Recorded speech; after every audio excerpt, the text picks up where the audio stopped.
Hello everybody, welcome along. My name is Benjamin Bloom. This is the Benjamin Bloom Football Channel. Please leave your bias at the door and join us for Dearly Departed Round 17 review. Part 1, we do still have to talk about Watford, but 4 of our 5 Dearly Departed teams have already played or not, as is the case with 1. Who are the Dearly Departed? As ever, you don't need reminding, but I'm going to anyway. Leeds, Villa, Norwich, Watford, Brentford. The teams we covered in the Championship that found their way up to the Premier League, and we look at each and every game and certain news stories as well as it pertains to these teams. We're going to get into last night's action imminently. Another midweek round in the Premier League. First of all, say a big thank you to Simon Hoyle, who is our fan sponsor. Simon got involved over at Patreon, patreon.com/Benjamin Bloom if you want to support the channel. Simon has become the fan sponsor of this show. 25 years as a Brentford fan. Finally the bus stop in Hounslow in the Premier League. Thanks, Dad, for taking me in 96th when football was not such a priority as it is now. We thank Simon for his support and we encourage you to do the same. And if you don't want to contribute financially, which is absolutely fine, everything will always be free here on YouTube, please hit subscribe and like and comment on this here video. Let's get into the action last night. 2 games, 1 postponed, and we get a Dearly Departed derby as well. And said Dearly Departed derby came at Carrow Road, where it was Norwich 0, Aston Villa 2. A Dearly Departed derby completely laced with subplots here, with the return of Dean Smith, the former Aston Villa manager, against his old team. I say the return, Villa coming up against him. He's not really returning, but one person who is returning is Emi Buendia as well, who I would say carried Norwich, but was certainly the star player in the 2 recent Norwich promotions from the Championship. Obviously went to Villa in the summer. The scene as we're setting it is Steven Gerrard, now the Villa manager. Looks like he's having a pretty good start. Only lost to Liverpool and Man City so far. Wins in all of the other games. Norwich hoping to prove my theory not to be happening, that the little peak of points they got, 8 in 4 games, was not going to prove to be a peak. But unfortunately, the losing run is now developing again after that little run of points for Norwich. Here are the teams. For the Canaries, Krill in goal. Some problems at centre-back for Norwich are going to get exacerbated as well during this game, as Ozan Kabak is going to step out. So at centre-back, Gibson and Kabak, Hanley, Omabamidele, Zimmerman all out, and I think Gibson just returning as well. Williams comes in at left full-back, Aarons at right back in central midfield, McLean, Sørensen and Gilmore. No Norman as well in central midfield, who's I think another injury problem for Norwich. Up top, Cantwell, Pukki and Placheta. Still Rasica not around, so Norwich not having a good time with injuries. And again, for the second Premier League campaign in a row for them, lots of injuries really focused on one position at centre-back. Not helpful for the Canaries at all. For Villa, what we do know in our short time watching Steven Gerrard and Villa is he loves his 4-3-3 system, and he's going with it again. Martinez in goal. Cash, Konza, Mings and Target, which is a very settled and stable back 4 and goalkeeper put together by Dean Smith when he was there. McGinn, Louise, Young, Jacob Ramsey, more from him later. Young, Watkins and the returning superstar of Norwich's certainly Championship campaigns, and Villa are going to be hoping Premier League campaigns, Emi Buendia. On the bench for Villa, Danny Ings, no Bailey or Traore out injured as well. And I managed to catch probably half an hour of this, but I was definitely following the Twitter feed, and I've got lots of Norwich friends and lots of Villa friends. Very differing opinions on this. Norwich fans pretty unhappy, thinking tepid performance, not very good at all. Villa fans very happy, thinking very good performance, good intensity. Could have possibly got it wrapped up sooner than they did. Interesting how your different angle will mean how you see the game differently. And here is the opening goal, 34 minutes in for this one. And that is Jacob Ramsey picking the ball up well inside the Norwich half. And I put up a tweet, and honestly, I wasn't being cheeky, cantankerous, stirring the pot or whatever. I genuinely wanted to know what people thought about this goal. Was it A, a great run and finish, B, very bad defending, or C, some kind of combination of both? And I think in the main it was seen as some combination of both, because Gilmour, and I've spoken a lot about Gilmour and his relative strengths and weaknesses and perhaps the level of hype attached to the player. He's clearly very good, but again, not for the first time this season or the first time in this game. Defensively, I'll leave it at that. And he gets caught. He gets caught in a position where, as a central midfielder, you can see him out on the touchline there. Douglas Luiz has nicked it off him. And it seems that this simplistic thing of don't get caught when you're not goal side with midfield open, not quite there with Gilmour. Again, maybe in a Chelsea type team or a Chelsea age group team, it's a bit easier to do that. But he's battling at the bottom of the Premier League, and this simple stuff of, okay, if he's going to take it off, you hold him or what have you, and don't allow that space, isn't computing. Yeah, and in deference to Gilmour, who is easily shaken off the ball, this then shouldn't result in a goal with what's behind him. But Ramsey picks it up, 1-2 with Watkins, runs into the space in front of him, and that's where he ends up. Let's just get the praise out of the way, because it's very good from Ramsey. It's a good ball carry. It's very direct, at decent pace. He dribbles. He moves to his left, and he sticks the shot left-footed past Tim Krul. It's a great run and finish. We can do that part fairly easily and give young Ramsey some really strong praise for his part. But we've already spoken about Gilmour losing the ball whilst midfield is completely open, and then you have to then look at Ben Gibson. And I won't necessarily pile in on Max Aarons here, because I happen to think sometimes when you get two defenders kind of on one player, it's almost better if there's one, isn't there? They can focus purely, and the situation is a lot more clearer to read, whereas Aarons is presumably thinking, oh, can we get two of us back, and can Gibson come in? And I have to say, I don't think Gibson helps Aarons out at all here. Aarons clearly the more mobile player and the more likely to kind of run back and, get in a block or get in a slide tackle. Gibson's more likely to stand in position and make a block as a centre-half, but Gibson almost gets in the way here, doesn't he? And at the point there, you can see Gibson's then come in front, showing Ramsey's left foot. He blasts it into the net. A not undeserved goal in the first half for Villa. What are the first half numbers? 10 shots to 3 in the first half in Aston Villa's favour. Okay, only 3-1 on target, but from what I understand, deserving of the halftime lead. And you can thrash it out between yourselves as to whether all the praise needs to go to Ramsey, all the criticism needs to go to Norwich for the defending, or, as is normally very boringly the case, it's somewhere in the grey area, in the middle. He says wearing a grey jumper to do this video. Norwich did get a big chance in this game, and I use the term get advisedly, because I think all Norwich fans would probably agree they didn't really create themselves a big chance throughout the game. I need to mention again, Kabak obviously came off in the first half, just in stoppage time. Sam Byram in. But this was Norwich's potential moment here, and it's Kenny McLean. And look at Ashley Young on the deck near Billy Gilmour there. Has given an awful back pass, and really McLean should score. I suspect if it was Pookie going through there, who does seem to have the lion's share of responsibility when it comes to goal scoring for Norwich, probably would have scored. But McLean, he just gets a little bit caught. We saw a similar one covering the Championship with Tyrese Campbell earlier in the weekend. It was at the weekend, wasn't it? Tyrese Campbell for Stoke versus Borough, where he went through.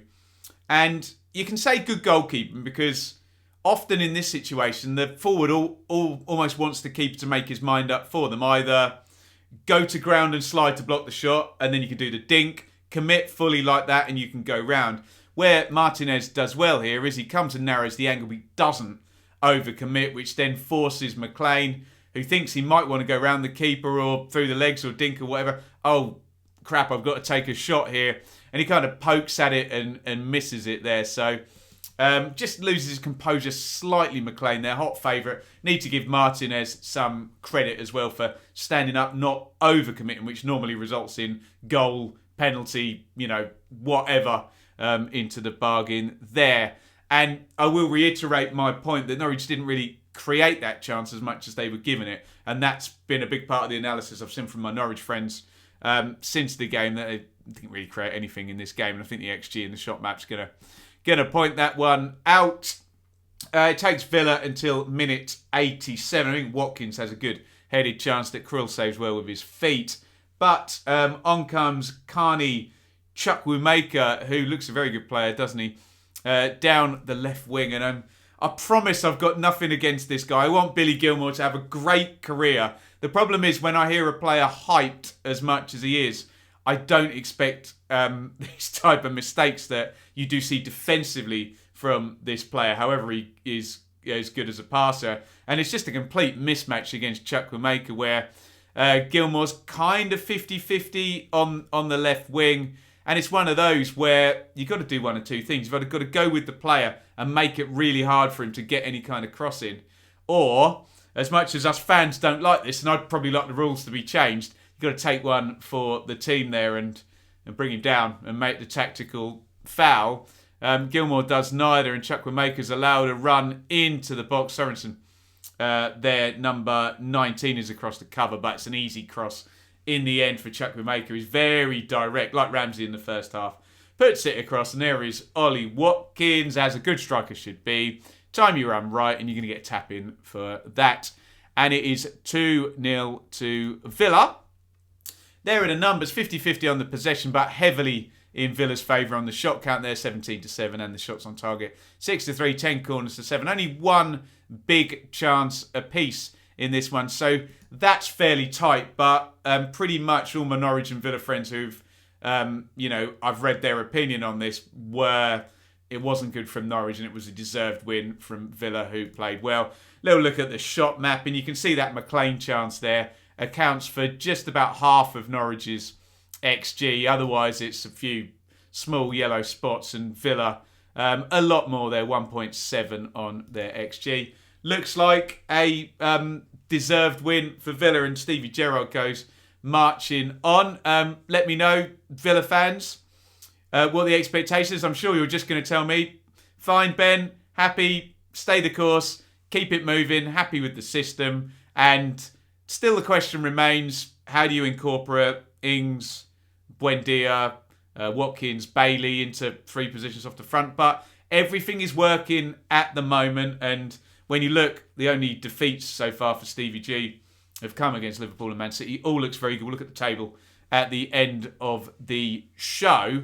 For Norwich, my worries are annoyingly coming true, because it's now 2 points in 5 games. So after the back-to-back wins, it's not fair of me just to put the 2 games, the back-to-back wins. We need to add the 2 draws as well, because it was 8 points in 4 games. So since that 4-game run, we've got 3 straight defeats for Norwich, who are bottom of the table now, and everyone immediately above them, Watford, Burnley, have all got games in hand. What we can do, though, is we can outline now a 5-game run, which does include halfway through the 8 points in 4 games, if you see what I'm saying, of 2 points in 5 games, which is far, far closer to the form that got Daniel Farke sacked at Norwich, essentially, isn't it? So it's problematic. It's poor form, and Norwich fans will be hoping that it isn't just a peak in points per game. And I would like to hear positivity in terms of, what do you Norwich fans watching think is a reasonable argument that it's not going to be that, and you will start to get a bit more of a swell? Because We're 2 games from halfway and Norwich on 10 points. And even if they win the next 2 games and they get 16 points at halfway, you still think 32, and you're probably going to be going down with that total, even if it is going to be a possible low tide this season. Yeah, it is. It's going to be hard, isn't it, for Norwich? 21 games to go, 10 points. Yeah, well, we're looking at that 35 to 38 points probably as the total for survival. And I just need to see a little bit more in terms of consistency rather than a big 8 points. I mean, look at it, 8 points in 4 games. Norwich have played 17. So, yeah, in the other 15 games, they've got 2 points. I know you can do that with any team's record and pick out all the wins, but particularly with Norwich, it has come in a very concentrated period, hasn't it? Let me know your thoughts on that. I'm sure we're going to have some happy Villa fans and some concerned Norwich fans. Norwich 0, Villa 2.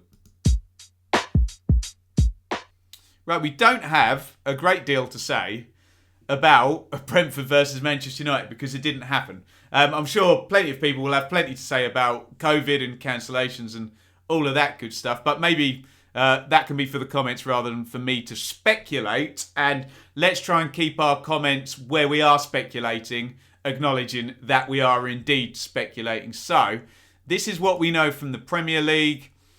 Decided to postpone this game. Decision was taken following guidance from medical advisors due to exceptional circumstances of an ongoing COVID-19 outbreak with Manchester United squad. They closed the Carrington training complex to control the outbreak.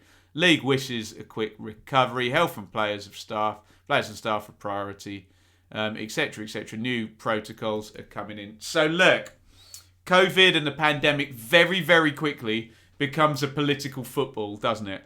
So all I'm going to say is I invite your comments and we encourage freedom of speech. But what I will add is I don't know at what point the positive tests happened. You would think it would be Monday.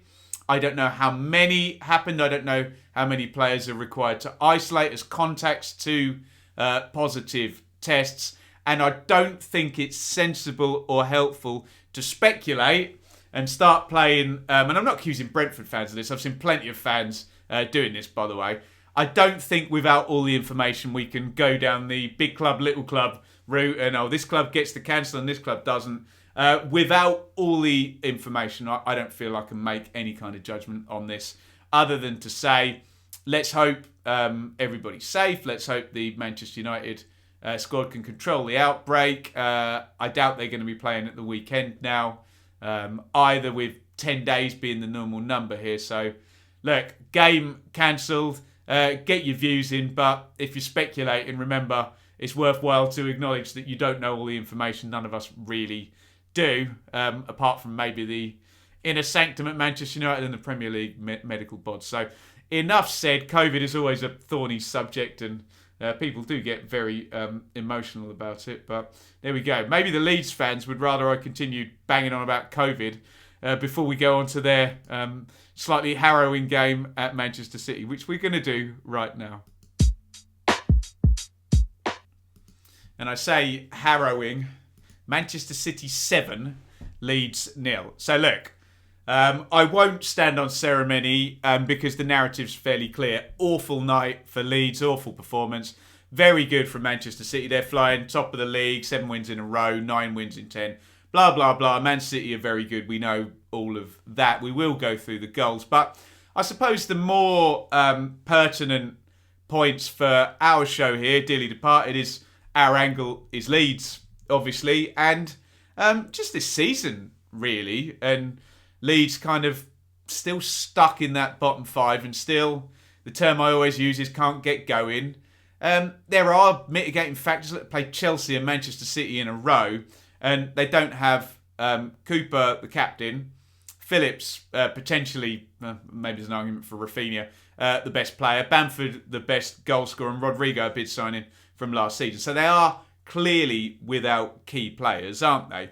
I do think, even though Leeds fans get a bit pissed off with it being discussed, I do think there's a discussion to have about the cycle now going into year 3 and 4 And I do think there's a discussion to be had about the size of the squad. I know, again, Bielsa has his methods and normally work, don't they? But I do think perhaps he may need to just break from tradition here and just add a couple to this squad in January just to help out. Because we all know a fully fit Leeds team that reads something like Meslier, Firpo, Llorente, Cooper, Koch, whoever there, Ayling, Phillips, Forshaw, Click, Rafinha, James, Harrison, Bamford is a strong Premier League team, but they're just never getting close to putting that out on the pitch this season, are they? This is what they had to go with here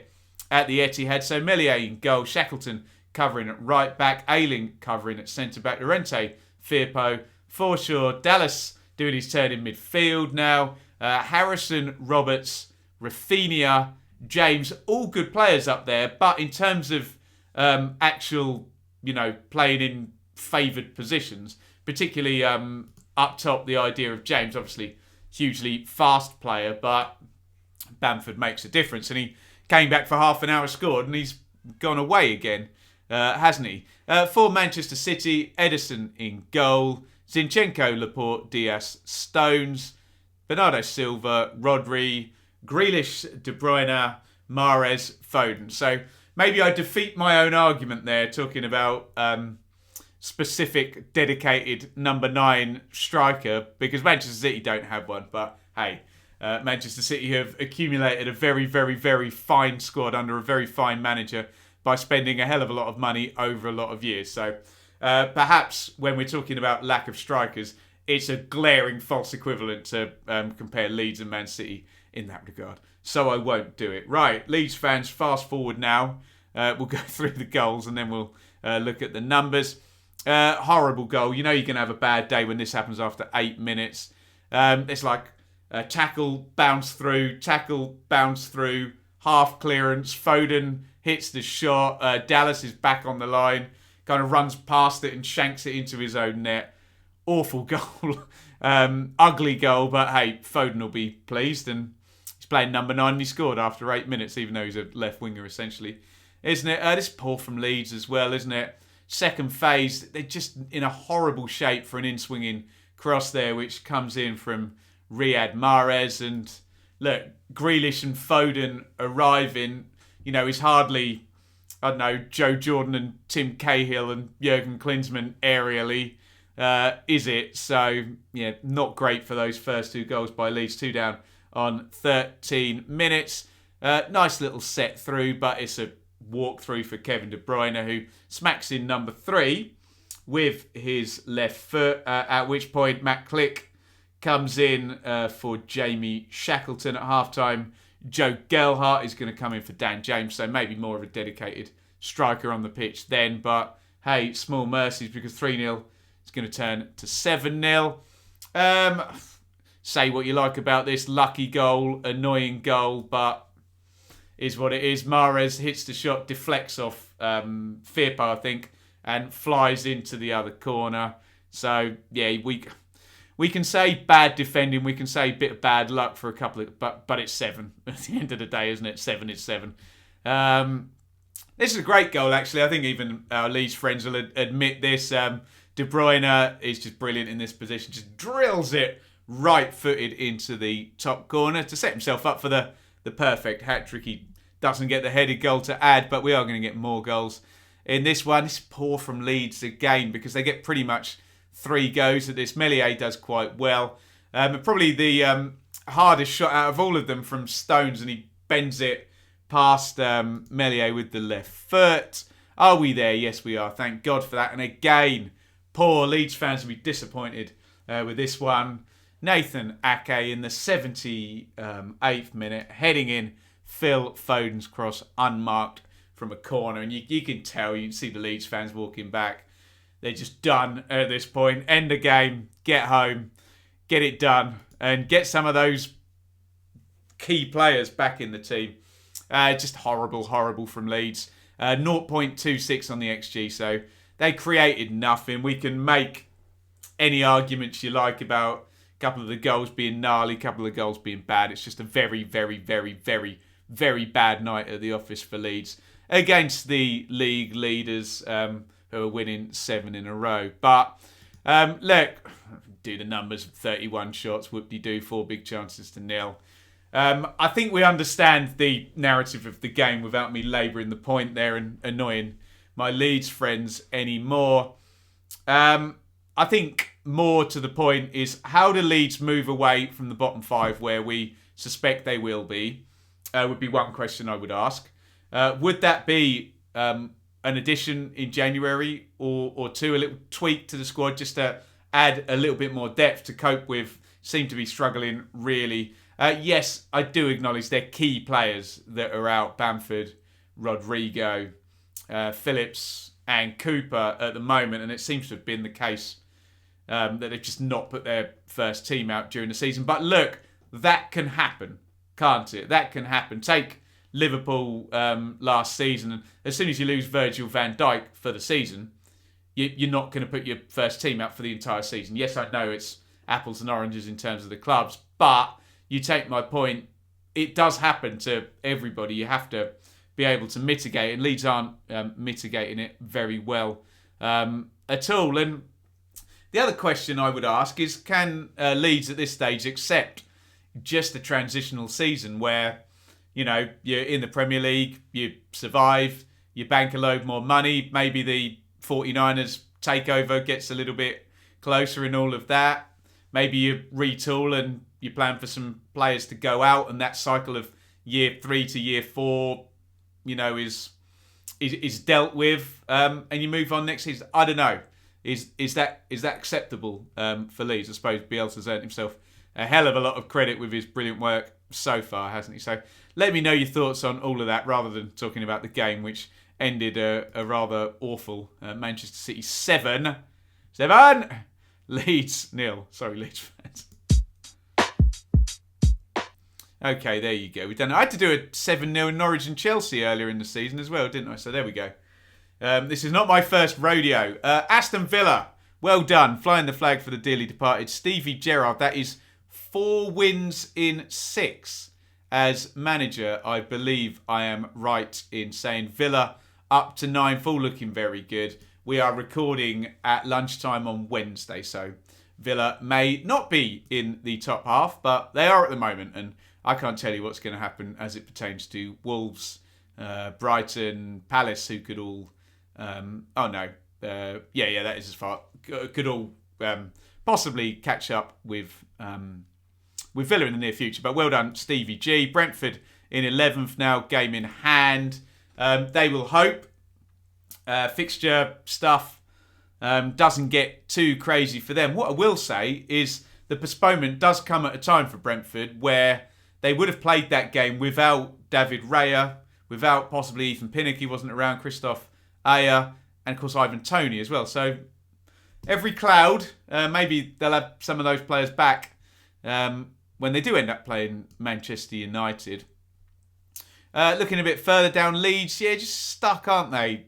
In that bottom 5, only 3 wins. They've only beaten Watford, Palace and Norwich this season, Leeds. So, a lot of questions that I'd like opinions on from our Leeds subscribers here. Norwich, bottom of the league and on another bad run. 2 points in 5 games. Yes, I know that is part of a good run of 8 points in 4 games. But in the words of David Brent, you're still thinking about the bad news, are you? And we need a bit more consistency from Norwich and less long bad runs for them to climb away from the foot of the table. Thank you very much for joining me for this one. We will be talking tomorrow, as you can see there, Burnley versus Watford tonight. Keep your eyes on that. Interesting, very, very interesting. So we'll do a one-off review of that one for Dearly Departed. That was our Round 17 review part 1. And thank you again to Simon, who is our fan sponsor. Please do get involved if you fancy it over on patreon.com. Get your comments in, hit subscribe, hit like, ring the bell for notifications, all that good stuff. Well done Villa. Good night for them. Nothing night for Brentford in the end. Not so great for Norwich and even worse for Leeds. So all get your thoughts in on our latest Dearly Departed show. Over and out. Thank you so much for watching. If you enjoyed this video, please hit the like button to see more videos from this channel. Hit the subscribe button and to be notified every time we upload. Ring the bell for those notifications to come through on your device. If you really want to support the channel and me as a content creator, I will be eternally grateful if you head over to the merch store and grab something, or support over on Patreon, patreon.com/Benjamin Bloom. Thank you for your time. Go and watch another video.